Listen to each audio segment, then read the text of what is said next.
You can make it. Make it. Just keep praying. Just keep praying. And you'll see that God will see you through.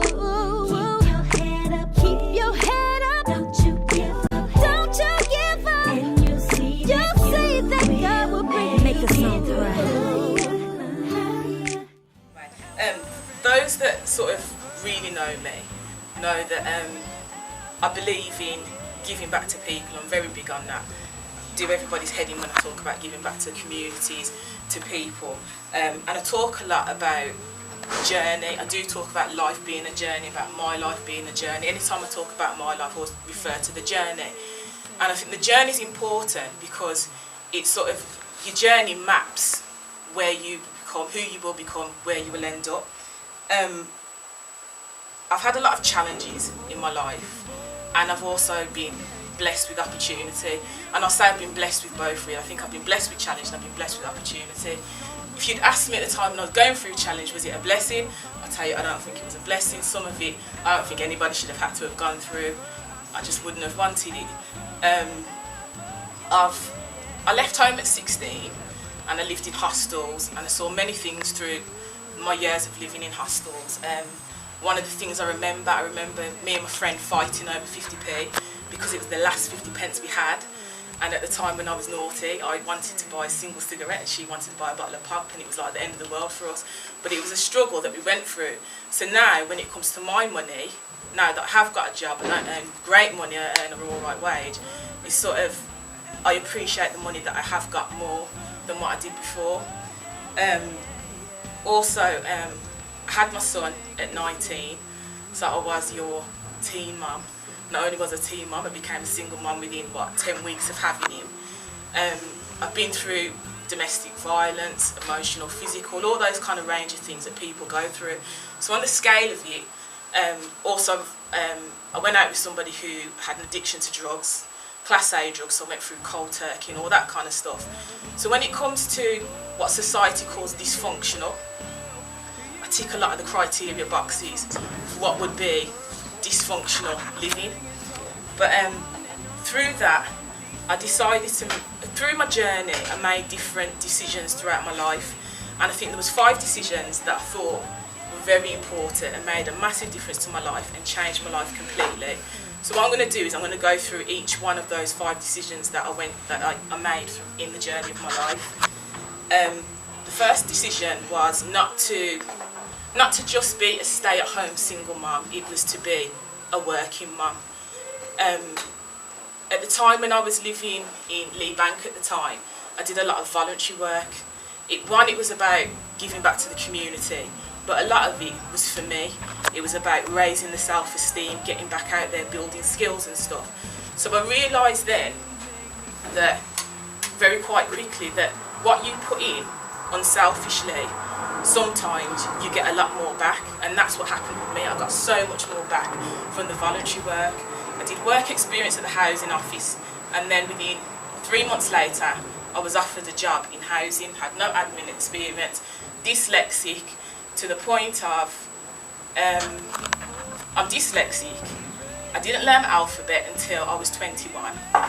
No one at school picked it up. I only learnt my left from right recently because I used to go left was left. And but that was my way of coping, that's how I learnt. And the reason why I had to learn my alphabet was because when I was working in housing, the housing manager stood in the middle of the floor and had a hissy fit. Who is it in here that can't file in alphabetical order? How hard is that? And it was me, and obviously I didn't want to shame myself and say, no, it's me, I don't know the alphabet. So I obviously had to challenge myself to learn. And after my experience of working in housing, and a lot of people say you become your environment, I was working with different set of people to what I knew in my life on the street or whatever that I've grown up with. And that brought me on to the next decision that I decided to make. And that was not to work to live, but I wanted to work to learn and earn at the same time, which was a big difference. So it wasn't all about the money or paying the bills. I wanted to learn. And a lot of people who know me think I am career orientated. I'm not. I just, in every job that I've been into, once the learning stopped and I'd mastered it and I knew what I was doing and I was good at it, I got bored and I wanted to learn more. I was eager to always learn more, and that's why I've ended up going from different various jobs and taking on different voluntary posts, because I wanted to learn. The money came with it, but it was more the willingness and the eagerness to learn that was at the forefront of my mind. So I've been through housing, community worker, then I went on to do other things in the community. The next decision, which is probably one of the most important ones for me, was I decided not to be a victim of life issues, but to be victorious through them. And that was like that. I would clap here. Copyrighted. But that was really important for me. My whole personal development, my whole career has been built on the foundations of what is the third sector, which is the voluntary sector. These were people in the community who worked in organisations who invested their time in me. Even if it was in the hostel days, you know, there were certain workers that sat down and spoke to us and said, you can't be doing things like that. You need to, you need to apply yourself. You don't want to live like this. There's more to life than this. And things like that stuck with me. People who helped me to learn how to do my CV, interview skills, go on to a job, all things like that. People from the third sector organisations who were running on very little money. And again, that's another reason why I am so passionate about communities and investing in people, because I think it is really important.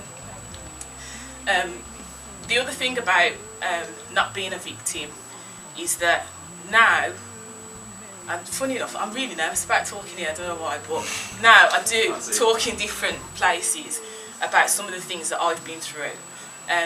There's an organisation called the Prison Link, which was a Christian-based organisation. They run a prison ministry course, and I speak on their course at least 4 times a year in UCE, at the Prison Link. We did one recently in Leicester, and I share my experiences of when I went out with someone who ended up going to prison and the life of the partner, going through living with drugs and things like that. And what inspires me the most about the talks, it's not about being boasty about what I've been through, but it was always after, and every single one is somebody who I just didn't expect would come up and say, I could identify with that. Do you know what? I felt that. Do you know something? You made me realise it's not just me, I wasn't going mad. I did think like that. And that to me was, it just sort of, it gave me a boost, not in a boastful boost, but a really inspiring way. So that's, so that was that. I've also, somebody challenged me, and we was talking about the need for more ethnic minority magistrates, and they said, put